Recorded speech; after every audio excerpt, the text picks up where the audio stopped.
Comissão Parlamentar de Inquérito que investiga a divulgação de notícias falsas, conhecida como CPI das Fake News, vai continuar seus trabalhos até abril de 2020. O presidente do Senado, Davi Alcolumbre, atendeu ao pedido feito pelo presidente do colegiado, o senador Ângelo Coronel, que argumentou que ainda há muitas pessoas a serem ouvidas.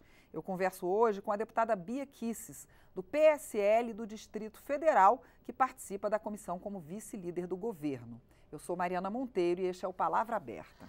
Olá, deputada, como vai? Olá, Mariana, tudo bem? Deputada, uma parte das investigações diz respeito às eleições presidenciais do ano passado e a denúncia de que fake news teriam sido disseminadas em larga escala pelo WhatsApp por empresas contratadas para isso pela campanha do então candidato Jair Bolsonaro, do seu partido, que terminou se elegendo presidente. Como é que a senhora vê essas denúncias? Olha, essa é uma narrativa que não nasceu no Brasil. Ela foi, na verdade, empregada também na campanha do Donald Trump, que foi acusado de ter usado hackers russos e depois isso foi provado que não era verdade. Essa narrativa, ela é uma narrativa que vem de empresas globalistas ligadas a Jorge Soros. E já tem mais de um ano que essa narrativa está absolutamente pronta. Então, nós temos, por exemplo, uma figura que é a Madeleine de Kock Bunning, que está junto com a Flávia Lefebvre, que é também do comitê gestor da internet. Elas trabalham essa narrativa com um objetivo claro. Isso internacional. Internacional. A Flávia é no Brasil. A Madeleine é fora do Brasil, é de fora. Mas ela esteve participando de um seminário aqui no Brasil, promovido pelo Comitê Gestor da Internet. E ela trouxe já essa história de que é muito perigoso deixar a internet livre, a gente precisa controlar a internet, nós precisamos de órgãos oficiais para controlá-la. Essa narrativa no Brasil, ela foi implantada com o Marco Civil da internet. No Marco Civil, eu quero dizer o seguinte, claro que essas narrativas, elas sempre se vestem com uma roupagem bonita, fala de princípios, que a princípio todo mundo gosta, princípios assim que convencem todo mundo, mas por trás tem um objetivo que é escuso, que é feio. Nesse caso, essa CPMI, ela tem o objetivo claro de plantar o impeachment do presidente Bolsonaro. Essa é a verdade. E nesse seminário, a Madeleine já falou da necessidade de se controlar as redes. O Marco Civil, que parece que é uma coisa, é para democratizar a internet, para garantir que a internet seja igual, velocidade igual para todos, acabou gerando o quê? Facilitando que se colocasse como imposição regulamentar e regular as redes. Mas a senhora acredita que essa comissão vai proibir as pessoas físicas de participarem de Facebook, Twitter, WhatsApp? Desde que essas pessoas falem aquilo que é entendido como uma linguagem clandestina, porque a gente tem falado Mas será seguinte, que ela tem força para mandar em empresas como Facebook, Google? Não está mandando nas empresas. Não é questão de mandar nas empresas, mas o fato é que, por exemplo, vou te citar aqui o caso do Taiguara. O Taiguara é um advogado especializado em redes e ele fez um hangout onde ele destrinchou essa história do Marco Civil da internet, dessas empresas globalistas ligadas ao Jorge Soros, dessa narrativa que foi usada contra o Trump e agora contra o Bolsonaro, para levar a uma necessidade de você regular a internet e acabar com a liberdade. Ele colocou tudo isso no Twitter, 2 dias depois, todos os tweets dele desapareceram. Ele tweetou de novo, dizendo, tá aí, uma confirmação de que o que eu disse afetou alguém. Eu estou levantando essa lebre, estou revelando algo que não querem que seja revelado. Então, a gente tem dito, e alguém falou isso até na CPMI, de que existe uma direita permitida e uma direita que não querem permitir. Então, a direita ela é aceita desde que ela seja uma direita muito bem comportada e afinada com o politicamente correto. Mas quando você não aceita, não quer se deixar, não quer se submeter ao politicamente correto, você quer falar as verdades, aquilo que você está enxergando nas redes, imediatamente arranjam aí uma empresa de fact-checking que são ligadas à mídia oficial, que acabam sendo controladas pelas grandes empresas, que acabam sendo ligadas, de alguma forma, a empresas internacionais, ao George Soros, tá?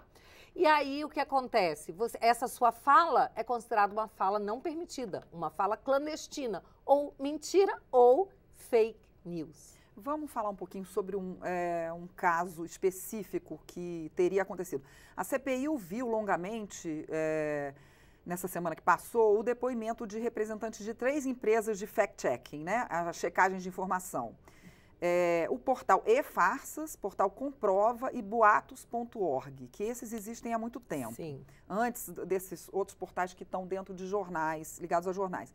As 3 afirmaram que a informação de que uma mamadeira erótica fazia parte de um kit gay que tinha sido distribuído em escolas pelo governo do PT foi checada e não era verdadeira. E essa informação, ela foi vastamente distribuída e eles dizem que pode ter interferido nas eleições contra o candidato do PT, Fernando Haddad, e a favor de Bolsonaro. Olha, eu vou dizer uma coisa, tenho repetido que para você derrotar o PT, você não precisa inventar nenhuma mentira, basta contar a verdade. Essa história de, por exemplo, ideologia de gênero, tudo isso está muito mais ligado ao PSOL do que ao PT, na verdade. É muito mais ligado ao PSOL. O PSOL é muito mais o partido. Mas faz uma ligação com o governo anterior, que era do PT. Olha, né? o Bolsonaro, quando deputado, ele afirmou que existia o kit gay. Disseram que ele estava mentindo e, no final das contas, foi comprovado, porque ele trouxe o kit gay, ele mostrou. Então, várias coisas que ele disse que eram tidas como mentira. Mas que não tinha ainda sido colocada no governo, segundo essas... Não tinha sido usada pelo governo. Eles não podiam distribuir em sala de aula, mas era colocada nas bibliotecas. Se você pega os livros que são distribuídos para as crianças, e até em colégios confessionais, eles trazem coisas realmente escabrosas. E são pais que vêm mostrar para a gente. Então, vamos lá, quer falar de fake news? A Globo acabou de passar uma matéria que insinuava que o presidente Bolsonaro tinha relação com o assassinato da Marielle. Disse lá que o porteiro da vereadora assassinada, né? Então, disse que o porteiro tinha, de alguma forma, dito que tinha ligado para a casa dele, que um homem com uma voz parecida com a dele, e já sabia que tudo aquilo era mentira. Eles já tinham conhecimento de que aquilo era mentira. E, mesmo assim, eles soltaram essa informação e...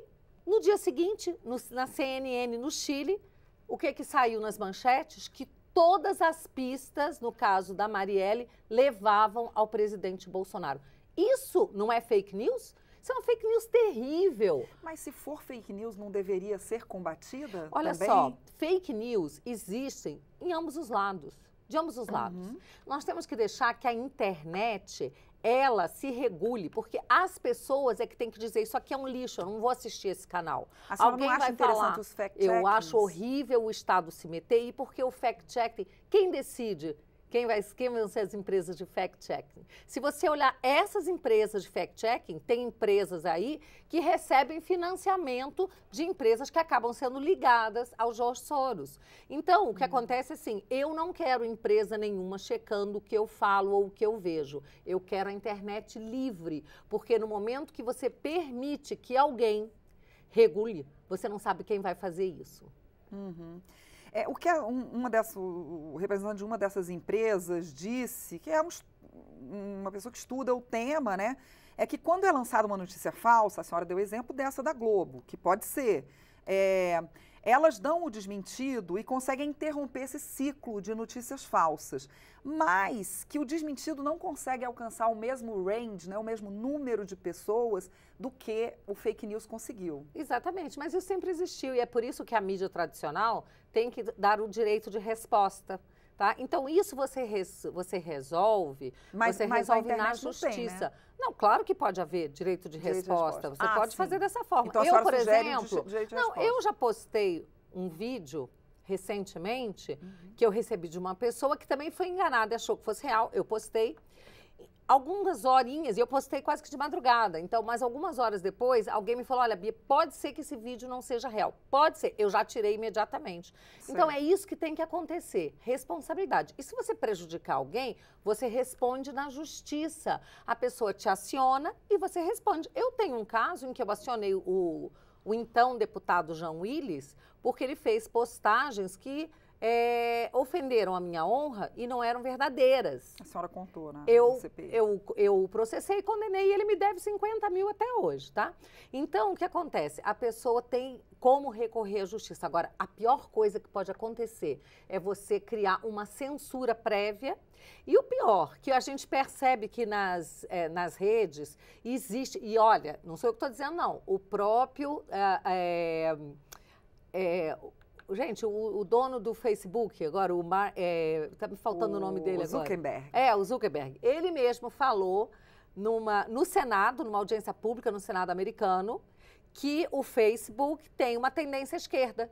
Que sim, as pessoas que trabalham com ele são de esquerda. Ele falou isso. Então, a gente percebe claramente que quando você posta alguma coisa que é favorável à esquerda, a página não cai. Mas se você posta alguma coisa que pode prejudicar a esquerda, a página cai, você é bloqueado, e aí tem alguém checando isso. Só que pelo que eu chequei, as empresas de checagem, elas são constituídas de pessoas alinhadas, a maioria delas com PSOL, PT ou PCdoB.